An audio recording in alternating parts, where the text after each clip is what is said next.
Hello and welcome back, my dear students.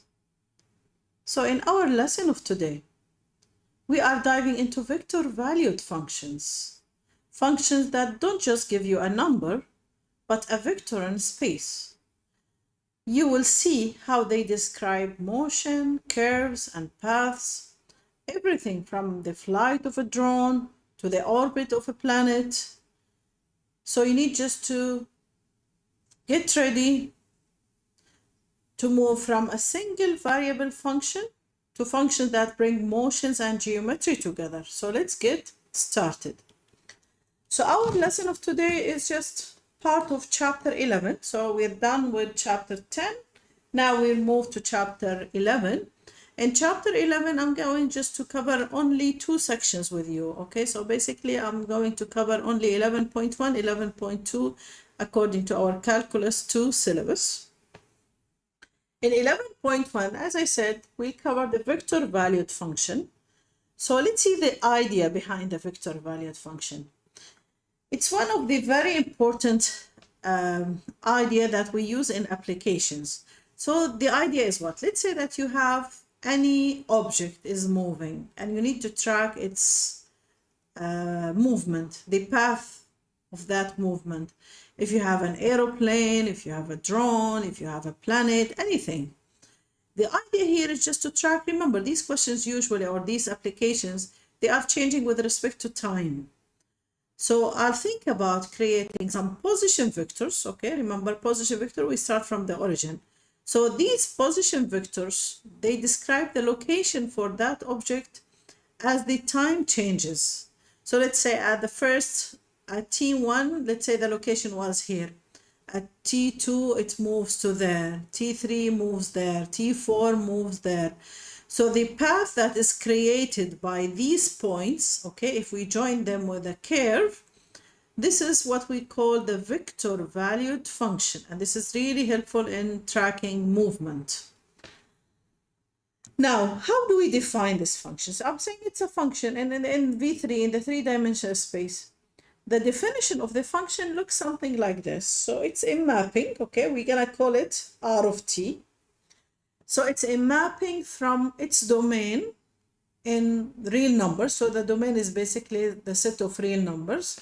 So its range in V3, in the three-dimensional space. So that for each d, any t in this domain, R of t, we call it, or it's equals to V, which is a vector, okay? Which is a vector. How do we define R of t? We write it as f of ti plus g of t j plus h of t k. So what do you notice? It's still a vector, but all of its components are function of t. If it's in V2, it looks like R of t, f of ti plus g of t j. It's only I or j. Okay, it's only I and j. Now, for the purpose of helping us in dealing with these functions, we're going to replace f of t, g of t, h of t. We'll use them as parametric equations. So I'm going just to use x as f of t, y as g of t, and z as h of t. And this is reminds you of the what? Parametric equations. So just we're going back to use some of the methods that you have learned in chapter 9. So I'll use x, y, z. Now this graph, if I graph this function, I'm going just to get what we're gonna call space curve. Okay, so these curves, we call them space curves. Let's start with a simple question. You saw something similar to this in chapter 9. So what do we need to do? We need to sketch a graph of the curve traced out by the endpoint of the two-dimensional vector-valued function. So this is only with x and j. Now the idea that we used before, remember in chapter 9, so I need just to say that x is equal to what this time? T plus 1. And y is equal to what? T squared minus 2. Now, how to deal with these two parametric equations? I need to eliminate t. This is what we used to do. We need to eliminate t. How do I eliminate t? Okay, from the first equation, t is equal to what? X minus 1. And then I need to replace this where? In the other equation. So y should be equals t. I replace it with x minus 1. X minus 1 squared minus 2. And this is the equation for y. X minus 1, all of it squared minus 2. And this is basically a graph of what? This is a parabola, right? X minus 1 squared minus 2. This is a parabola. So this is a parabola. Okay. To graph this parabola, you could use anything you like. Just either you use a table to graph it if you don't know directly, or we think about transformation of functions. So this is basically if I start with the parent function x squared, what's happening here? Just x minus 1 squared. So this is like shift 1 unit to the right. And negative 2. So I'm moving like 2 units down. So by using the idea of transformation, I should move this function 1 unit to the right, 2 steps down. So the new vertex should be what? 1, negative 2. This is the new vertex. Remember, this point is what we call the vertex of this parabola. And it's positive, so it should be concave upward. If I try to graph this parabola, you need either few points extra, and the best points usually we can use are the intercepts. So the intercept will be almost 2.4 and negative 0.4. So somewhere here and there. Okay, so these are the most important points for me when I graph. If I need the y-intercept, it will be also negative 1. So basically, I need the vertex and the intercepts, x and y intercepts. Now, if I need to graph it, I know it will look like a parabola, something like this. Let's graph the parabola and then I'll tell you what do I need to do. It's only approximately. Nobody asks you to be super accurate with the other point. Just I need these points. So this is basically the parabola. This is x, this is y.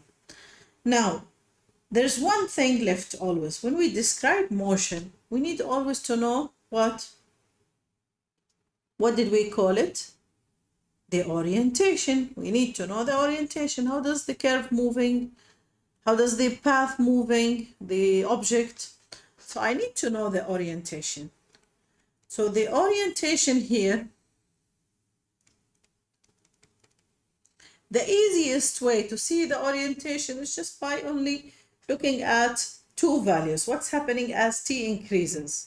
So if I try any two values, I always recommend that with the orientation, try any two values. So take t and xy. And as t increasing, so let's say t equals to 0, and then the next time at t equals to 1. If t is equals to 0, okay, what should be the point at t equals to 0? So x will be 1, y will be negative 2. Okay, so this is my starting point. The next point at t equals to 1, what should be the point? 1 plus 1, 2. And then 1 minus 2, negative 1. So the next point should be 2, negative 1. 2, negative 1. So this is the point. So it looks like it's going this way. So the orientation for this curve should be set like this. So we're going this way. Remember, always we show the orientation as using arrows. So this is the orientation for this graph. Very simple. Just I use the elimination. I eliminate the value for t. I got a parabola. I graphed it. And then I need to show the orientation in the end. How do you graph the parabola? You should know by this time. So either you use the transformation or just take few points. Okay. The other method that they can use, remember when we did this question in chapter 9, I told you that there's two ways to do it. Either by using elimination or by the basic method of a graphing, which is creating a table. I could just create some extra points and I join them with a smooth curve. I know it's gonna be a parabola.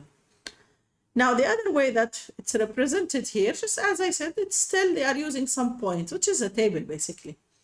So they are taking some points for t and see what are the vectors, and they are graphing some of the position vectors. These are position vectors. Remember, in the end, we said before, the idea of the vector valued function that you have position vectors to describe the path of that object when it's moving. So the more position vectors, the more accurate the graph will looks like. So here they took only 3. So if we graph it, we join these position vector with a smooth curve. So it looks something like this. They start from here, they went down and then back to up. So this is another way to graph it using the basic concept of the vector valued function. This is basically what they do. So they track the changes in the vectors with respect to t as t increases. Okay, so this is the other way. Now this is the first question. Let's try one more. Let's try one more. Something like this. We have same requirement. We need to graph it. I have r of t equals 4 cosine ti minus 3 sine tj. Okay, and t belongs to r. I need always to begin my solution with x and y. So x equals to 4 cosine of t and y equals negative 3 sine of t. Okay, perfect. Now, remember before in chapter 9, we said any question that has sine and cosine, you need to use what? What identities? We always say it with related to sine and cosine, Pythagorean identity. So I'll solve this question for cosine. This is basically x over 4 and sine of t equals y over negative 3. Now I use the Pythagorean identity, which is sine squared plus cosine squared of t equals to 1. Just replace the values. Sine is y squared over 9 plus cosine squared, it's x squared over 16, and this is equals to 1. And this is an equation of an ellipse. This is an ellipse. Remember, if the denominators are different, it's an ellipse. If they are the same, so this is a circle, but these are different. Even from the original question, anytime you look at the coefficient, that they are different, so I know it's an ellipse. Okay, let's graph the ellipse. It's only with the 2-dimensional space. So I need to begin with, notice, this is y squared over 9. So the radius, this is the x-axis, this is the y-axis. So at y, I need to go 3 up, 3 down. And at the x-axis, it's 16. So square root of 16. So this is 4 units to the right, 4 units to the left. And I need to join them with an ellipse. Okay, let's try to join them with an ellipse.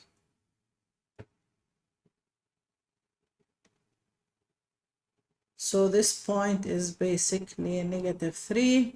I have 3, 4, negative 4. I could, while drawing the ellipse, just using the orientation, I need to check the orientation. Remember, the easiest way to check the orientation, just use 2 points. Track 2 points. So if t is equals to 0, and I'll take t equals to, now this is sine and cosine, so it shouldn't be 1. I'll use pi over 2. So if t is equals to 0, the point will be 4, 0. If t is pi over 2, you replace in x and y. If t is pi over 2, then the point will be 0, negative 3. Okay, let's track these points. So I have 4, 0, this is the starting point, and then 0, negative 3, which is this point. So clearly the orientation is clockwise, so it's moving this way, this way, this way, this way.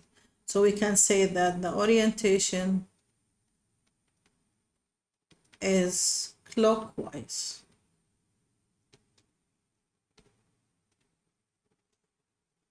Okay, that's it. Very simple. So what I've done, still the same idea. I eliminated t. Notice what I've done here, just I cancel out t. The final result is an equation in terms of x and y only. Can you still use the table? Yes. Can you use the position vectors? Also, yes. You can take some position vectors. Just replace some values, that's all.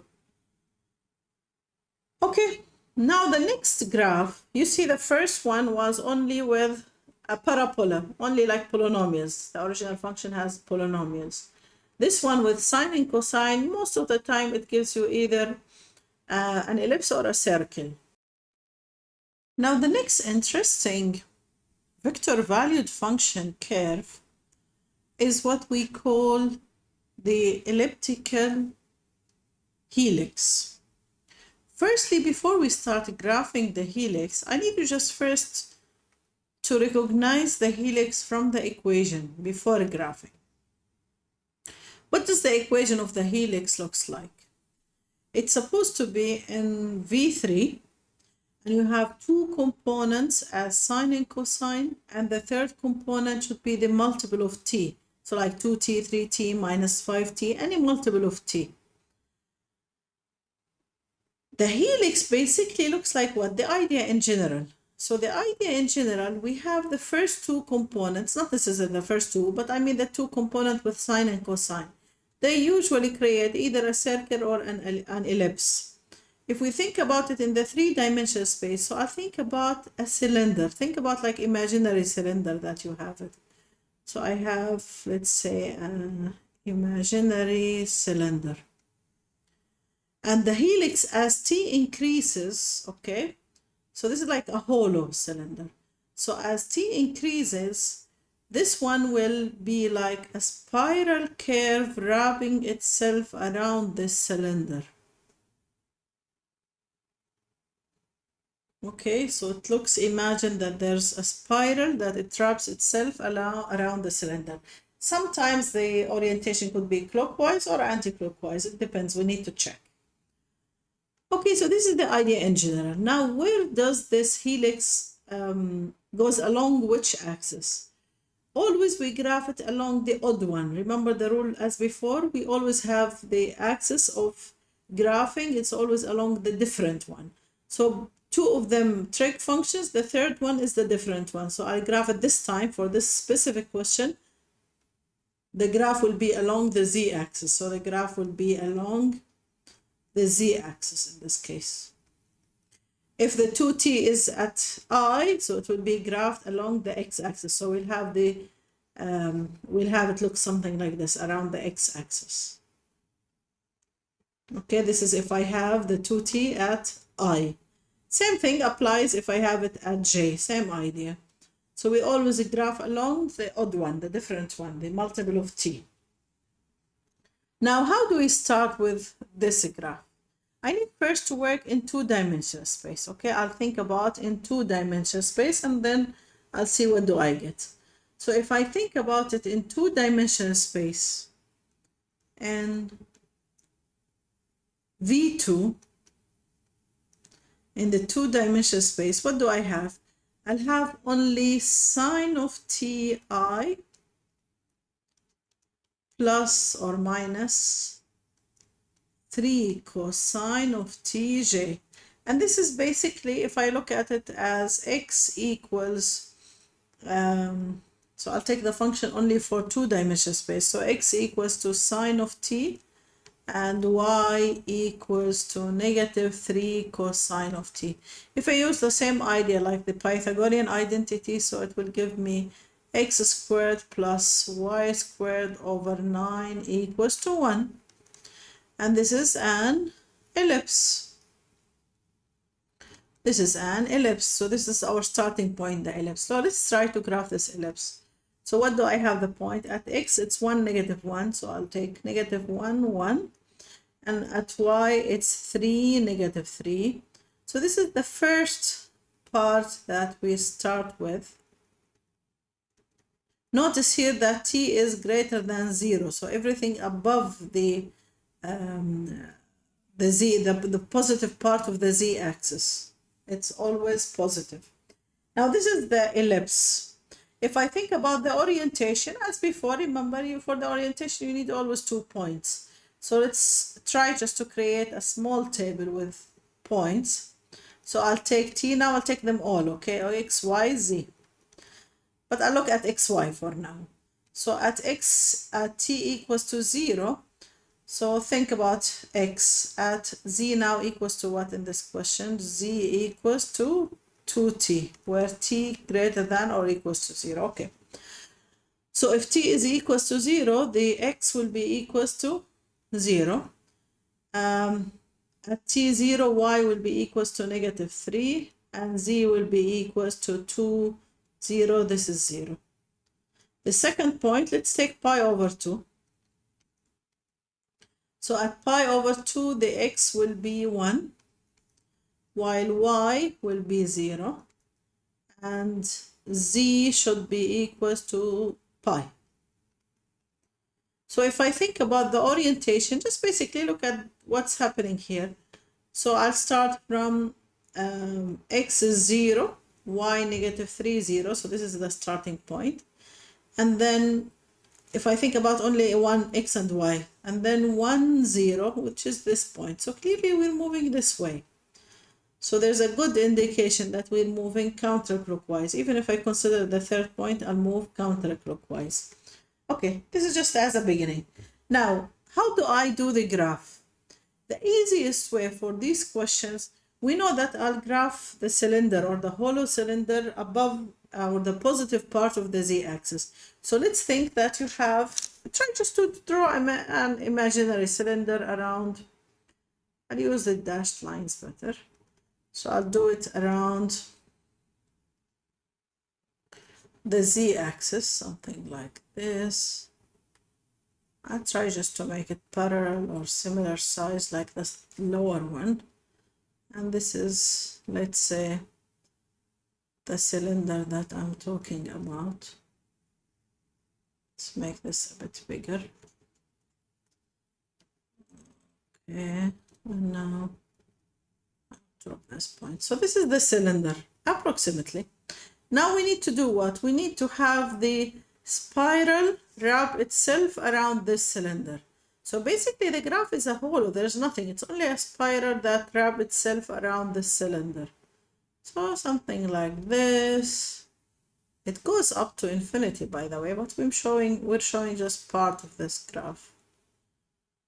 Okay, so the orientation is counterclockwise. So the orientation in this case is counterclockwise.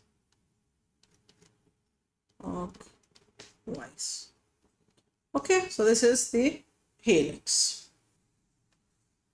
I need to plot the curve traced out by the vector valued function. This one, they give me written as a vector, normal one.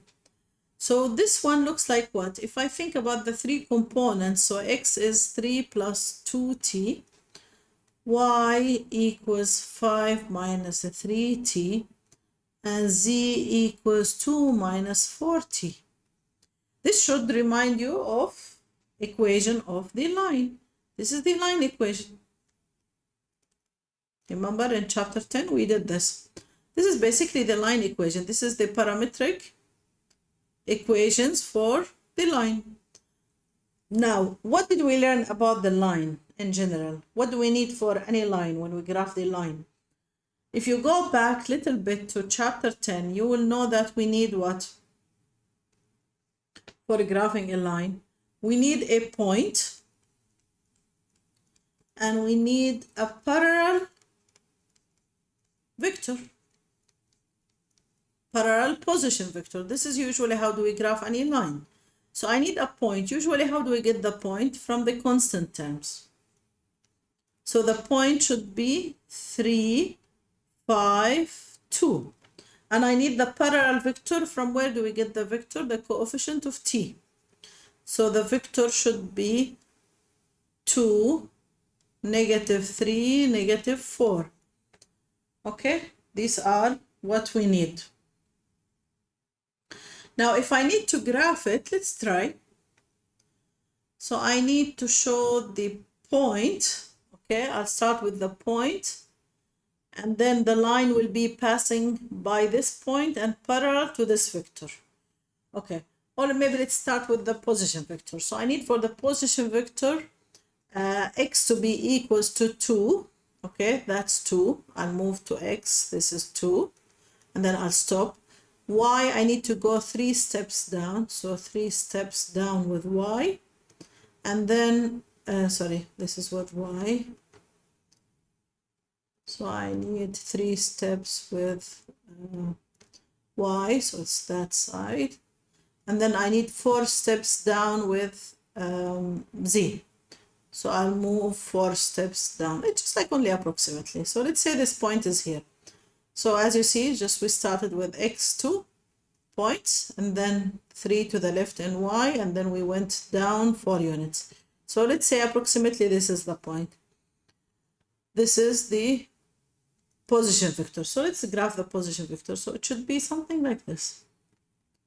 This is the position vector.